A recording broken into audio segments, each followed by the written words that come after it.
बिस्मिल्लाहिर्रहमानिर्रहीम। अस्सलाम वालेकुम। आज की वीडियो में हम बात करने जा रहे हैं बिहेवियरिज्म स्कूल ऑफ साइकोलॉजी पे। आज हम डिस्कस करेंगे बिहेवियरिज्म का बेसिक कॉन्सेप्ट क्या है, इसके पाइनियर्स कौन कौन से बड़ी पर्सनैलिटीज़ हैं जिनको पाइनियर्स में इनका नाम कंसिडर किया जाता है, जो वैल्यूएबल पर्सनैलिटीज़ हैं बिहेवियरिज्म स्कूल के लिए, और कैसे डिफरेंट है बिहेवियरिज्म स्कूल ऑफ साइकोलॉजी बाकी स्कूल्स ऑफ साइकोलॉजी से। स्टार्ट करते हैं बेसिक कॉन्सेप्ट से। Basic concept is current behaviour is outcome of past learning. It means कि जो भी हम रिसेंटली बिहेवियर परफॉर्म कर रहे हैं it is dependent on our prior experience and prior learning. जिस तरह की हमारी लर्निंग होगी उसके अकॉर्डिंग हम बिहेवियर शो करेंगे। फाउंडर की बात करें तो जॉन वॉटसन को कंसिडर किया जाता है फाउंडर ऑफ बिहेवियरिज्म। वॉटसन ने अपना एक पेपर पब्लिश किया था 1913 में with the title of psychology as behaviourist views it. ठीक है, और इसमें इसने बेसिक कॉन्सेप्ट्स इंट्रोड्यूस करवाए थे बिहेवियरिज्म के। 1920 से 1950s के दरमियान बिहेवियरिज्म को एक leading school of psychology consider किया जाता था। Then most important and valuable personalities who played significant role in this school are Pavlov, Thorndike and Skinner, who contributed a lot by conducting different types of experiments in the field। ठीक है, मुख्तलिफ experiments उन्होंने conduct किए और बहुत सी contributions हैं इन तीनों की बिहेवियरिज्म स्कूल ऑफ साइकोलॉजी में। पेवलव ने काम किया जनाब क्लासिकल कंडीशनिंग पे, जबकि थॉर्नडाइक और स्किनर ने काम किया ऑपरेंट कंडीशनिंग पे। इन दोनों कॉन्सेप्ट्स को हम नेक्स्ट एक वीडियो है लर्निंग से रिलेटेड, उसमें हम डिटेल में पढ़ेंगे। ठीक है, सबसे पहले बात कर लेते हैं फाउंडर जो बिहेवियरिज्म का कंसिडर होता है जॉन बी वाटसन, उनकी कंट्रीब्यूशंस के बारे में। वाटसन के according we learn different behaviours through our environment. हम अपने एनवायरनमेंट से अपने एक्शंस को फॉर्म करते हैं, हम सीखते हैं अपने बिहेवियर को अपनी सराउंडिंग से। And according to John Watson, psychologist must focus on observable behavior। observable क्या होता है? जो कि visible part होता है हमारी personality का। ठीक है, ये कहते हैं कि instead of focusing on hidden mental processes, हमें थिंकिंग, जजमेंट, इन चीज़ों पे फोकस करने के बजाय हमें फोकस करना है जनाब ऑब्जर्वेबल बिहेवियर पे। और ये जो कॉन्सेप्ट है वाटसन ने जो इंट्रोड्यूस करवाया इसको कहा जाता है methodological behaviourism.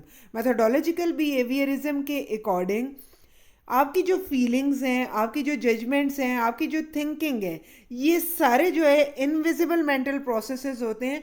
So we must ignore. Psychologist को इन प्रोसेसेस पे फोकस करने के बजाय ऑब्जर्वेबल बिहेवियर पे फोकस करना चाहिए, ताकि जो एक्सपेरिमेंट्स वो कंडक्ट कर रहे हैं वो उनको बाकी लोग भी जब रिपीट करना चाहें तो वो रिपीट कर सकें, वो दूसरों के लिए भी विजिबल हों, दूसरे भी उसको ऑब्जर्व कर सकें।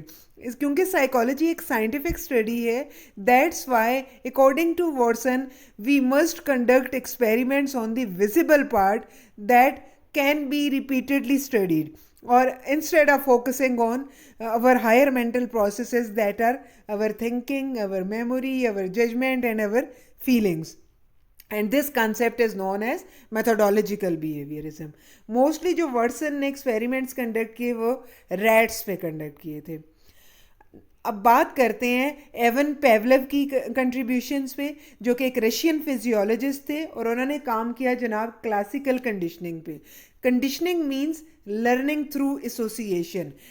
According to Pavlov we learn different behaviours by associating the events. हम दो चीज़ों को या दो से ज़्यादा चीज़ों को एसोसिएट करके, कंबाइन करके बिहेवियर्स को, न्यू बिहेवियर्स को सीखते हैं। पेवलव ने मोस्टली एनिमल्स पे स्टडी की और इसकी जो फेमस स्टडी है पेवलव की वो डॉग पे जो एक्सपेरिमेंट इन्होंने कंडीशनिंग का परफॉर्म किया था। फिर पेवलव ने एनिमल्स की स्टडीज़ को जनरलाइज भी कर लिया, उनके प्रिंसिपल्स को ह्यूमन बीइंग्स पे भी। According to Pavlov we learn different behaviours through association in our daily life. हमारे डेली लाइफ में जो भी बिहेवियर की हमारी लर्निंग होती है, इस this learning is dependent on association among stimuli. बहुत सी चीज़ों को हम कंबाइन करके, एसोसिएट करके न्यू बिहेवियर्स की लर्निंग हमारी अकर होती है। Now moving towards the contributions of Thorndike. Thorndike ने काम किया जनाब ऑपरेंट कंडीशनिंग पे। According to operant conditioning, behaviour is the result of its consequences. जिस तरह के हमें रिजल्ट मिलते हैं अपने एक्शन के, हम एक एक्शन प्रोड्यूस करते हैं, उस एक्शन का हमें या तो पॉजिटिव रिस्पॉन्स मिलता है, रिजल्ट मिलता है, या नेगेटिव। फॉर एग्जांपल आप हार्ड वर्क करते हो तो उस हार्ड वर्क का आपको या तो अच्छे ग्रेड्स मिल जाते हैं या आपको नेगेटिव रिजल्ट मिल जाता है, आपके ग्रेड्स अच्छे नहीं आते। तो दो तरह के कॉन्सिक्वेंसीज एनवायरनमेंट से हमें मिलने के चांसेस होते हैं। या तो हमें अच्छा रिस्पॉन्स मिल जाता है, हमारे बिहेवियर, हम एक बिहेवियर प्रोड्यूस करें उसका हमें अच्छा रिस्पॉन्स एनवायरनमेंट से मिल जाता है, या फिर हमें नेगेटिव रिस्पॉन्स मिल जाता है। थॉर्नडाइक की जो बेसिक कंट्रीब्यूशन है, he proposed law of effect. बहुत ही फेमस लॉ है साइकोलॉजी में, लॉ ऑफ इफेक्ट के नाम से।